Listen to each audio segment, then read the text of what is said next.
Estimados colegas, buenas noches. Les habla Horacio Escobar a través del canal de cirugía bucal, nuestra plataforma de difusión para la cirugía, la implantología y la ortodoncia. Vamos a ver si tenemos una buena señal. Estamos hablando desde la ciudad de Porto, en Portugal, y queremos confirmar en primer lugar si tenemos buena recepción de la señal, tanto de audio como de imagen, porque como estamos en un hotel con algún sistema de internet, puede que no tengamos una buena recepción. Me está confirmando Julio que al parecer tenemos buena señal. Por tanto, estimados colegas, buenas noches, bienvenido. Hoy tenemos un invitado especial, mi colega, mi compañero de trabajo, Patricio Soto Paiva, que va esta noche a darnos una charla sobre la colocación de la aparatología, la cementación de brackets, la colocación de los tubos, en la técnica de correcto. Nos va a contar pues algunas modificaciones que nos pueden ayudar a solucionar nuestros casos clínicos con mayor facilidad, con menos problemas desde el punto de vista de los controles verticales, sagitales y transversales. Desde ya les doy las gracias por vuestra compañía. Cada día crecemos un poco más. Ya tenemos de muchos países colegas que nos acompañan. Me está confirmando a través del chat, Julio, que tenemos una buena recepción. Les presento entonces a mi amigo Patricio Soto Paiva. Bienvenido al canal, a la plataforma. Y pues todo para ti, ¿vale? Bueno, muchísimas gracias. Bueno, desde ya para mí es un honor, un orgullo estar aquí compartiendo con Horacio el programa del canal de cirugía. Generalmente yo lo sigo casi todos los jueves, lo sigo desde el otro lado de la pantalla y desde el otro lado del mundo también, porque soy de Argentina y bueno, generalmente estoy allá cuando Horacio da sus programas y esta vez coincidimos dictando cursos juntos. Y la verdad que, como les digo, es un honor que me haya invitado para compartir un poco con todos ustedes la charla que vamos a dar hoy con Horacio. Muy bien, entonces nos vamos a cambiar de pantalla, vamos a ir directamente a la presentación. Vamos a ver si continuamos con una buena señal aquí con la pantalla. Estamos ya en la presentación. Patricio, todo tuyo. Bueno, muy bien. Básicamente la charla que quería transmitirle o compartir con ustedes es pasar un poco por mi experiencia en esto de las técnicas de aparatologías preajustadas, de técnicas de arco recto, que bueno, uno siempre cuando está haciendo estas técnicas de ortodoncia, siempre como que está en busca de la técnica ideal o la prescripción ideal para lograr una prescripción que nos pueda dar solución a todos los casos. Y lamentablemente con el correr de los años y la experiencia nos va demostrando de que es muy difícil, de que no hay una prescripción ideal, que lo importante es conocer la aparatología con la que uno trabaja todos los días para tratar de sacarle el mayor provecho e intentar ir sorteando o esquivando un poco esas dificultades que a veces nos encontramos en diferentes situaciones, en diferentes tratamientos. Y entonces vamos a comenzar, voy a hacer una pequeña introducción de a dónde nacen todas las técnicas de arco recto.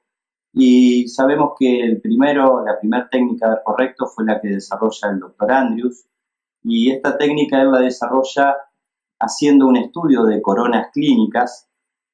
Y este estudio de coronas clínicas lo desarrolla sobre 120 modelos ideales para él desde el punto de vista oclusal, que nunca habían recibido ningún tratamiento ortodóntico. Y una de las condiciones también que él tenía para seleccionar estos casos era que no había ninguna posibilidad de mejorarlos, ni oclusal ni estéticamente a estos 120 modelos tipos que él había tomado para este estudio de las 6 llaves de la oclusión normal.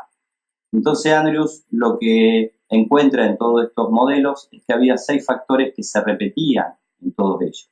Y es lo que él intenta luego del estudio de los modelos transmitir y realizar su primer aparato de arco recto, que fue el aparato de Andrews. Vamos a revisar un poco cuáles eran los 6 factores que él encontraba en común.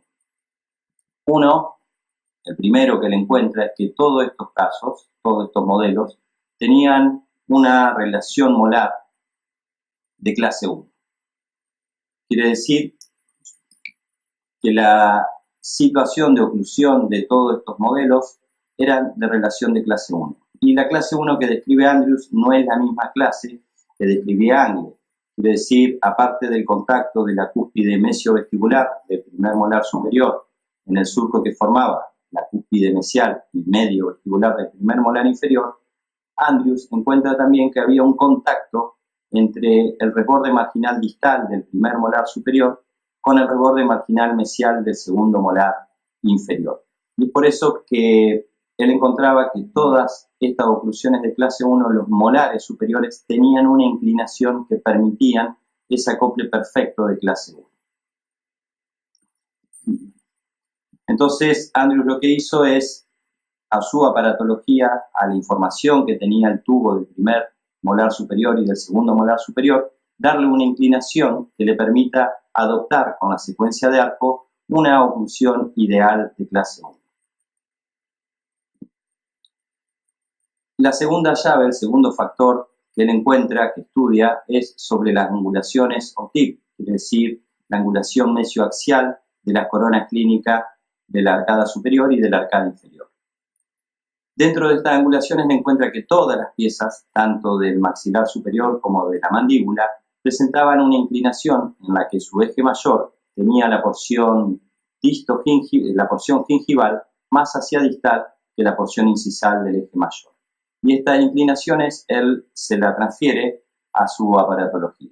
Entonces, a medida que nosotros posicionamos los brackets y vamos haciendo secuencia de arco, las piezas dentarias van adoptando esta posición ideal de las inclinaciones. La tercera de las llaves habla sobre las inclinaciones de las coronas clínicas en cuanto a lo que es el torque. Y Andrews encuentra que había dos piezas que eran los incisivos central superior y los incisivos centrales, los incisivos centrales y laterales superiores, que eran las únicas piezas que tenían torque positivo. Y luego todo el resto de las coronas clínicas tenían torque negativo. Y la característica que encontraba es que en la arcada inferior ese torque negativo era progresivo. Entonces también a los brackets se le dio torque, en algunos momentos los brackets venían con torque en las ranuras y con torque en la base, y luego con el correr del tiempo prácticamente hoy toda la aparatología que utilizamos tienen la mayoría torques en la base. Otro de los factores en común era la ausencia de rotaciones. En todos estos casos no existía ningún tipo de rotación, los puntos de contacto de todos estos modelos eran perfectos, y esto también Andrews se lo transmite a su aparatología a través de las rotaciones, los efectos de rotación que tienen los brackets y los tubos de los molares. Entonces, esto es más o menos una imagen de lo que se va logrando a medida que nosotros vamos avanzando en nuestra secuencia de arco. El quinto de los factores en común de las llaves es la ausencia de espacios o diastemas, y Andrew encuentra que los dientes estaban ubicados con sus puntos de contacto perfectamente relacionados, sin espacios. Y esto es lo que nosotros vamos logrando a través que se va dando el alineamiento y la nivelación de las arcadas. Y por último, la sexta de los factores en común eran las curvas de Spee.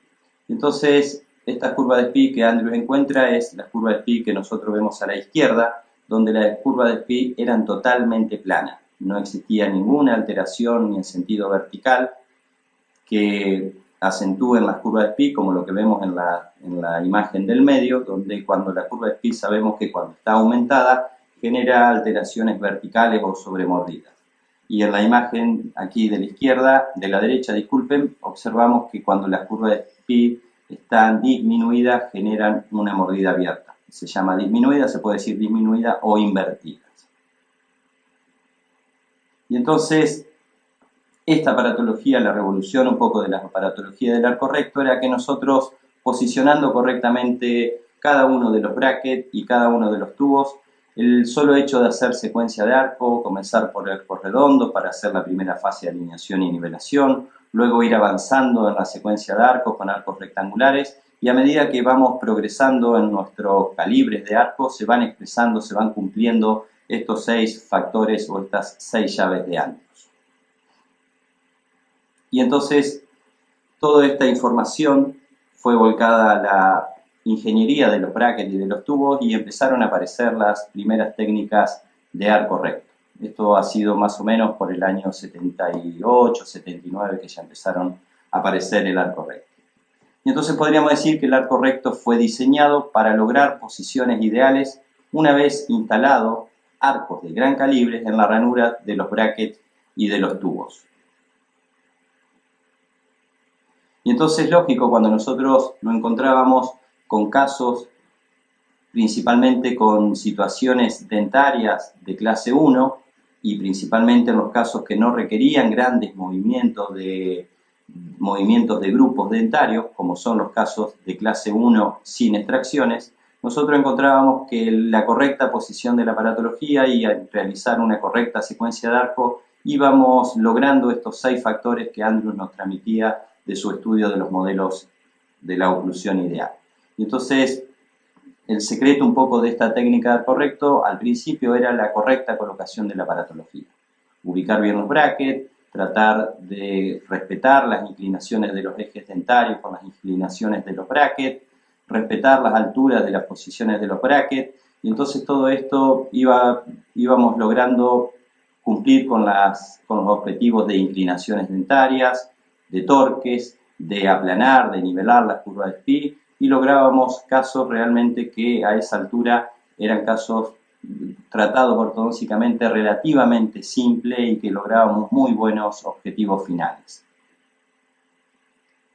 Por lo tanto, el concepto básico de toda esta aparatología preajustada es que cada bracket fue diseñado individualmente para cada diente, considerando la posición que ellos deberían, idealmente, ocupar en el final del tratamiento, pero independientemente de la maloclusión y de la mecánica que exigía nuestro tratamiento. Disculpen. No. Bien. Ahora bien, en muchos casos que nosotros tratamos, antes de lograr instalar arcos de grandes calibres, para poder lograr estas posiciones ideales, muchas veces nosotros necesitamos realizar movimientos dentarios para lograr coordinar ambas arcadas en sentido vertical y en sentido sagital, como por ejemplo las alteraciones de biprotrusiones o como por ejemplo las alteraciones de clase 2 molar y clase 2 canina. Y entonces un poco la pregunta que nos hacíamos y que nos hacemos todavía es si la información que presenta esta aparatología que estamos utilizando nos facilitará o nos dificultará los movimientos en grupo que requiere nuestro tratamiento. Y esto es un poco el nudo un poco de la charla de hoy. Es conocer cuál es la información que presenta la aparatología que nosotros estamos colocando y saber, antes de colocar esta aparatología, cuáles son los movimientos que requiere nuestro tratamiento para luego llegar a esas posiciones ideales. Por supuesto, el hecho de que se haya preparado la prescripción para los 120 casos no ortodóncicos perfectos, son justamente los casos que nos vienen a nuestra consulta, los 120 casos perfectos no ortodóncicos. Eso significa que el paciente tiene un equilibrio entre el tamaño del esqueleto y la suma mesodistal de las piezas. Por lo tanto, como dice Patricio, la información de la prescripción se representa de forma magnífica cuando el paciente es una clase 1 y no tenemos grandes problemas ni de discrepancia ni de extracciones. Por lo tanto, se acercan un poco a esos 120 casos no ortodóncicos. Pero cuando el paciente tiene alguna alteración sagital o tiene alguna alteración vertical, ya la información de la aparatología a veces termina hasta siendo un escollo para lograr las posiciones que nosotros nos planteamos en nuestra planificación como tratamiento. Y entonces es donde nosotros tenemos que ir jugando con las posiciones, y lo ideal es ir haciéndolo desde el inicio, porque en una gran variedad de casos deberíamos modificar las posiciones de tubos, en algunos casos, de brackets en otros casos, con el único objetivo de posicionar las piezas que van a estar involucradas en esos movimientos en una situación que favorezca dicho desplazamiento. Por ejemplo, esto suele pasar en los pacientes de clase 2 completas, con gran protrusión dentaria superior, que no presentan prácticamente discrepancia, que cuando nosotros hacemos nuestras áreas de superposición, observamos que para cumplir con los objetivos de clase 1 canina y clase 2 molar, tendríamos que hacer grandes movimientos de retrusión en la arcada superior.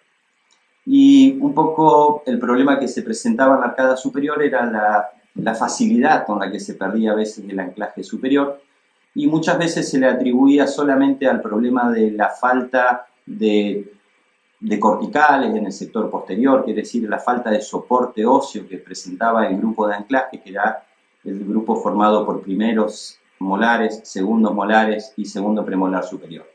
Pero también hemos encontrado que muchas veces ese sacrificio que nosotros le pedimos al anclaje del sector posterior es como consecuencia de las posiciones del grupo anterior. Y esto es un poco lo que vamos a ir viendo ahora en esta presentación.